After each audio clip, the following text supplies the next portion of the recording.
vez más, señores, a este su espacio de All Star Fantasy Podcast. Como siempre, en el día de hoy con un contenido interesante.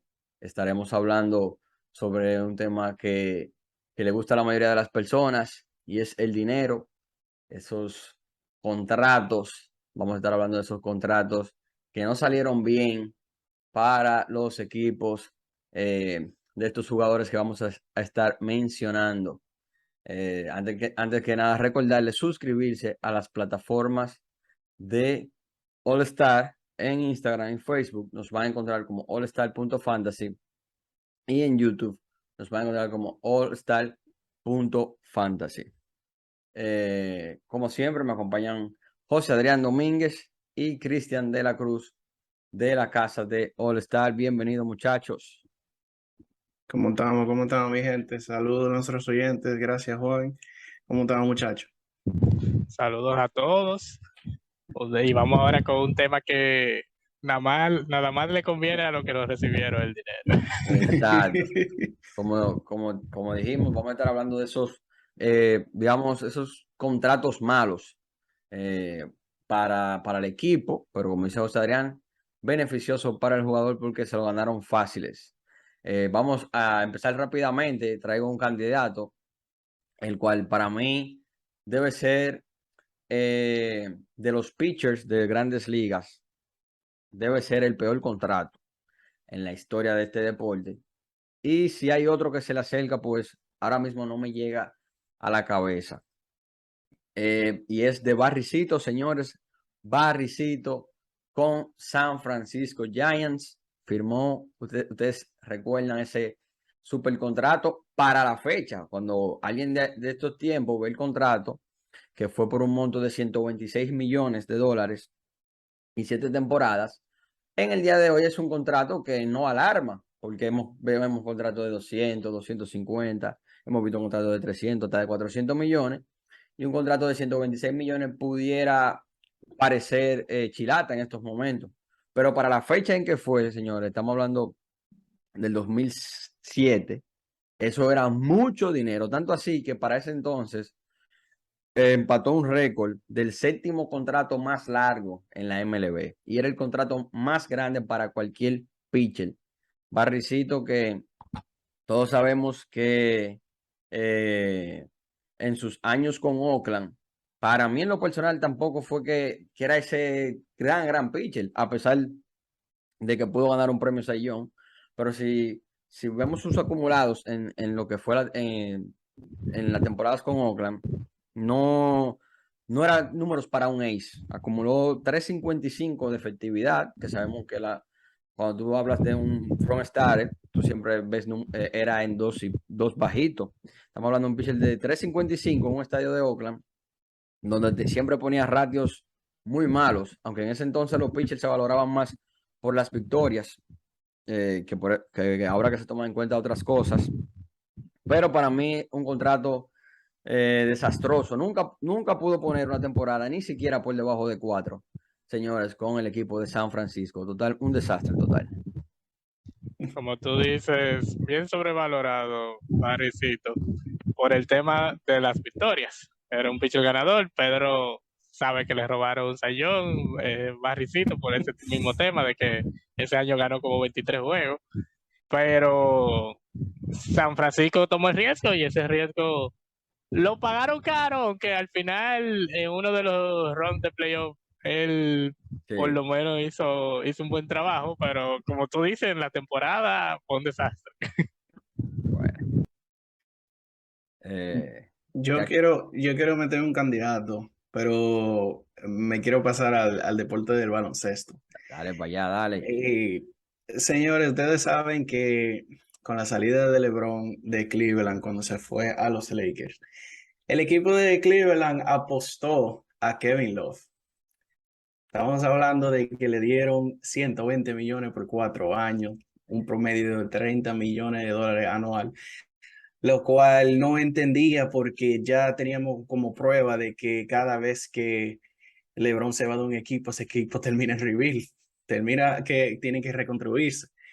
Y no solamente eso, sabemos la salud de Kevin Love. En 4 años Desde que él firmó el contrato, solamente ha podido jugar 177 juegos. Eh, Está promediando 26 minutos por juego, 15 puntos por juego, 8 rebotes y medio por juego. Esos no son números de un jugador de 30 millones anuales. Ahí no hay nada que buscar. Definitivamente robó el señor Kevin Love. Claro, porque es que si tú me dices que por lo menos un jugador que es un fan favorite, así, que te va a traer eh, a vender mucha taquilla y que va a Ujú. vender camisetas, pero Kevin Love, no, en verdad tiene que ser uno de los peores contratos en baloncesto de los últimos años. O sea, un contrato como sin lógica. Sí, en verdad Cleveland se desesperó, se vio con la presión de que LeBron se iba y se lo dieron los cuartos sin pensarlo mucho. Pero bueno, yo quiero ahora proponer uno mío, que es volviendo al béisbol, y es Jacoby Ellsbury. Jacoby Ellsbury, que en sus mejores años estuvo con los Medias Rojas de Boston. Sabemos que en el 2011 puso una temporada de la nada, hay que decirlo, de la nada, y no lo volvió a repetir. Una temporada de MVP con 30-30. Pero siempre fue un jugador, Ellsbury siempre fue un jugador consistente, que bateaba cerca de los 300, si no 300, 40, más de 40 bases robadas fijas. Entonces los Yankees, que estaban hartos de verlo jugar, de que le hiciera mucho de su lío, a ellos mismos porque le robó el home, le dieron ese contrato de 7 años y 153 millones, que para la época era un top 10 de contrato en la liga. Sí. Y lo lamentable es que en el primer año él jugó decente. En el primer año con los Yankees él tuvo un OPS Plus de 111, robó 39 bases. Fue una buena temporada en realidad, ¿no? Tal vez esperaba un poco más, pero en realidad fue una buena temporada. Pero eso fue lo último que los Yankees vieron bueno de Ellsbury. Porque los próximos 3 años, aparte de que no podía mantenerse en el campo jugando, puso números muy malos, o sea, estaba por debajo de la averaje de la liga. Y ni hablar que en los últimos 3 años del contrato no jugó un solo juego en los últimos 3 años del contrato. O sea, estamos hablando de que a él le pagaron 153 millones por 4 años. Hasta tuvieron una disputa de contrato al final, que la tuvieron que arreglar en corte. O sea, fue un desastre para los Yankees. Eso fue feo. Pero yo, Terminamos de pagar los otros días, fue. señores, pero los Yankees siempre terminan como con jugadores que han pasado por Boston, porque se llevaron primero a Johnny Damon, Ellsbury, ahora está Benintendi, como la vaina. Eso pasa en el deporte, cuando te hacen tanto daño y tú no quieres que te hagan daño. Lo compran aunque sea para banquearlo. Para tenerte de enemigo, mejor te tengo de amigo. Bien, vamos a continuar entonces con otro candidato y me voy a quedar cercano, me voy a quedar con el equipo de Boston. Señores, uno de los que también tiene que ser peor el contrato. El Boston, que de por sí tiende a dar contratos malos, en verdad, hay que decirlo. Hay que decirlo, Boston, de alguna manera u otra, terminan atracándolo sus peloteros. Podemos, la lista es tensa, pero me voy a quedar con este, que es Pablo Sandoval. Señores, Boston se fue con el amague del oso panda, que hay que decirlo que en los playoffs del 2014 le fue bastante bien. Eso llevó a que se ganara un contrato con el equipo de Boston de 95 millones de dólares por 5 temporadas. Firma el oso panda.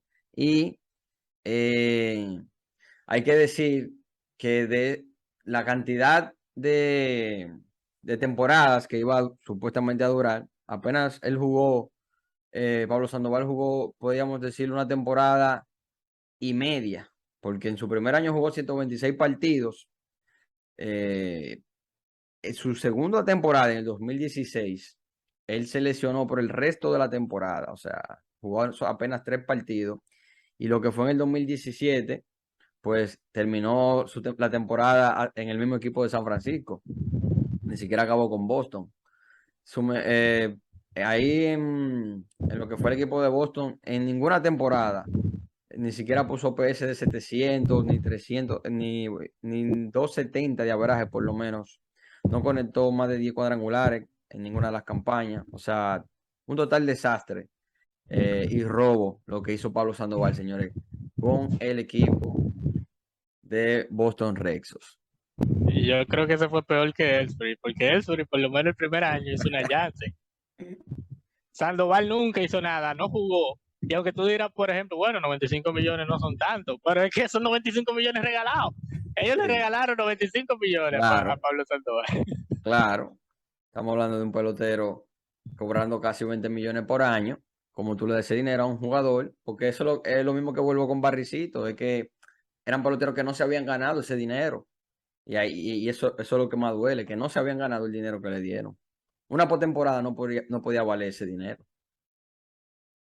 No, definitivamente. Yo tengo un candidato, bueno, para quedarme ahí mismo en el equipo de la Media Roja. Pero te estoy diciendo que son malos. Mira, yo otro ahí.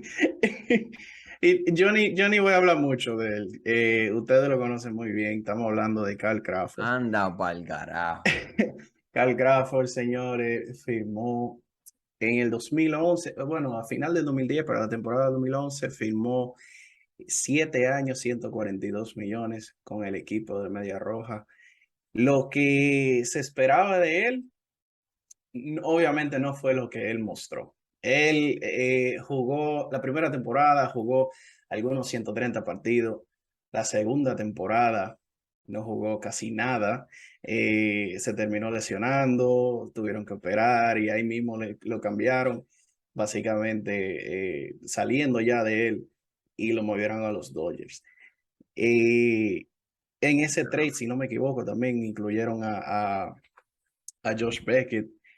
Lo que fue la trayectoria de Carl Crawford con la Media Roja de Boston fue totalmente un desastre y una decepción más que nada por lo que se esperaba de él.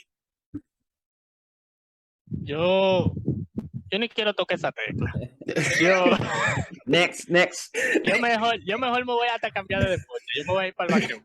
Mi madre. Pásala. Y voy a presentar a Gilbert Arenas. Ay, que el en su agente tiempo, cero. El agente cero. el agente cero, uno de los mejores anotadores de su época. Sí. Uno de los mejores tiradores, José.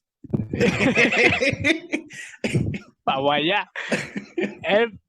Gilbert Arenas en verdad era la cara de Washington. Y como tal, el equipo de los Wizards le dio un contrato que para la fecha, tengo entendido que era el más grande en ese momento, le dieron 6 años y 111 millones de dólares, entrando creo que a la temporada del 2007. Oye, eso es mucho dinero. Estamos hablando de 2007. En esa época eso era un dineral.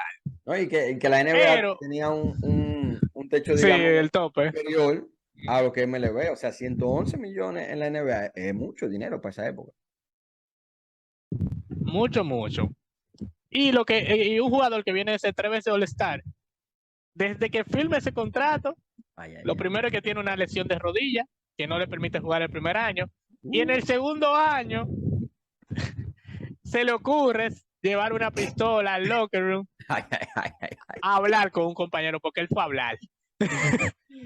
Entonces ustedes saben lo que vino después de ahí, suspensiones, no era lo mismo, con lo mismo de la rodilla. El punto es que Gilbert Arenas de ese contrato no jugó casi nada, y lo que jugó lo jugó pésimo. Tanto fue tan malo ese contrato, que no sé si ustedes recuerdan que cuando hubo el lockout en el 2011, se creó la cláusula de amnistía. Sí. Que eso era para tú poder eliminar un contrato de tus libros. Tú ibas a tener que seguir pagándole por debajo al jugador, pero ibas a eliminarlo de tus libros de manera que tú podías firmar otro jugador, tenía más espacio salarial. Y la crearon por Gilbert Arenas, porque Gilbert Arenas era una carga ese contrato.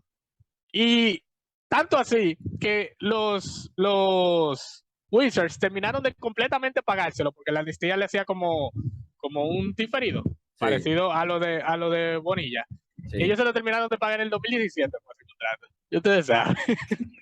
Señores, pero para no cansarle el cuento, mi otro jugador de Washington también. Bueno. Y ustedes saben de quién yo voy a hablar. Bueno. El señor John Wall, señores, tiene que ser también como Gilbert Arenas, de los peores contratos en el baloncesto. Un jugador que igual que algunos que hemos mencionado, porque hay jugadores que no te rinden lo que tú pagaste, pero hay otros que simplemente no juegan, entonces tú no sabes cuál es peor. En el caso de Eso John yo creo que Wall, son los peores. en el caso de John Wall, señores, se supone que él firma por 4 temporadas y 171 millones de dólares. Estamos hablando de que iba a ganar en promedio 42 millones de dólares. Y de los 328 partidos que estaba supuesto a jugar con el equipo de Washington, señores, John Wall apenas jugó un total de 73 partidos.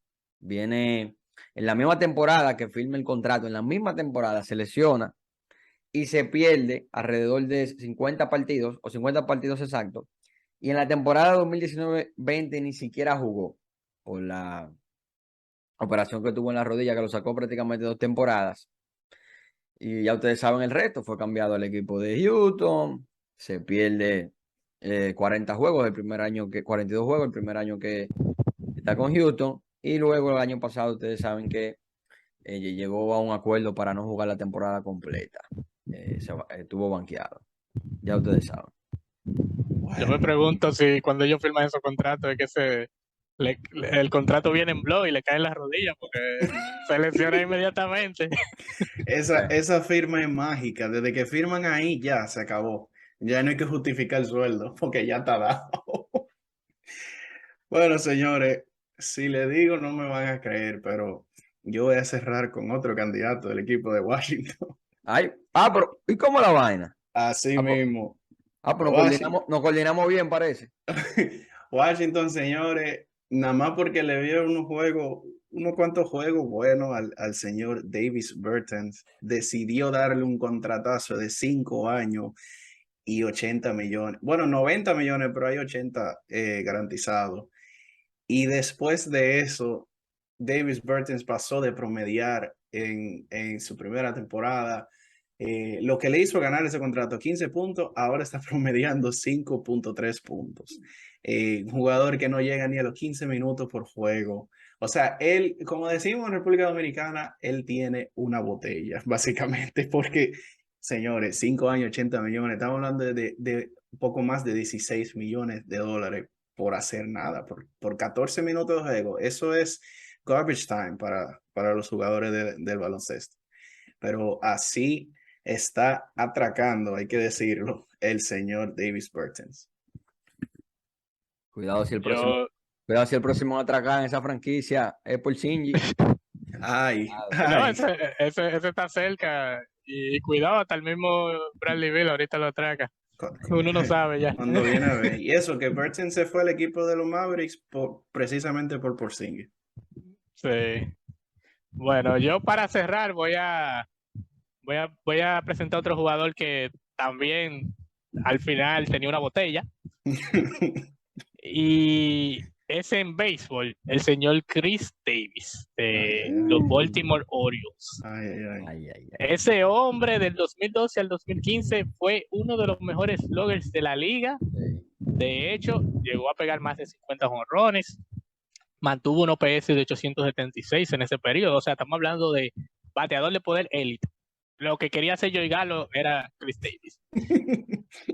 Sin embargo, desde que ese hombre firmó el contrato de 7 años y 161 millones, se le olvidó batear. Es increíble.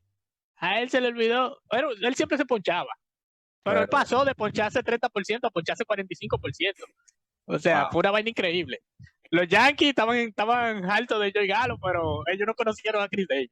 Chris Davis después del contrato era lo peor que había. Y yo no sé cómo los Orioles lo aguantaron porque era obligatorio. Tenía que ponerlo ahí porque ya estaba en su cuarto pago. Pero él se retiró relativamente joven. Sí, él se retiró hasta un año antes de que acabara el contrato. O sea que Baltimore le tiene que agradecer eso. Él mismo estaba sintiendo la presión. Sí, él mismo dijo, yo no estoy buscando nada aquí. Pero él hasta rompió un récord de turnos consecutivos sin dar hit. Sin hit. Ay, mi madre. 54 turnos, un slow. O sea, pues ya ustedes saben al límite que llegó. El Sí. problema cuando tú dependes Sí. mucho del poder nada más. Sí. ¿Qué Yo le pasó? recuerdo. Sí. Le pasó algo similar al otro Davis, al de... Al creo de que era Chris Athletic. también, lo único que se escribía Ah, con... sí, Con K. sí, Ajá, el de Oakland. Que tuvo varias temporadas que era sacando... sí. incluso hubo un No, él periodo... era la consistencia, sí, el mismo Claro. promedio de los años. Ujú. Nada, señores, nos quedan muchísimos contratos.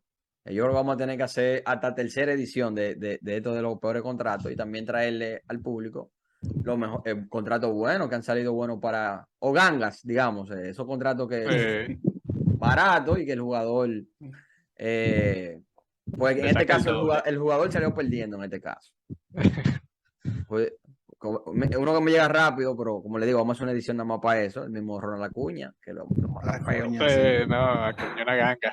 Bueno, nada, vamos a venir entonces con ese contenido en uno de los episodios, señores. Recordarle, como siempre, suscribirse a la plataforma de All Star en Instagram y Facebook. Nos va a encontrar como allstar.fantasy y en el YouTube como All Star Fantasy. José Adrián, Cristian, como siempre, un placer.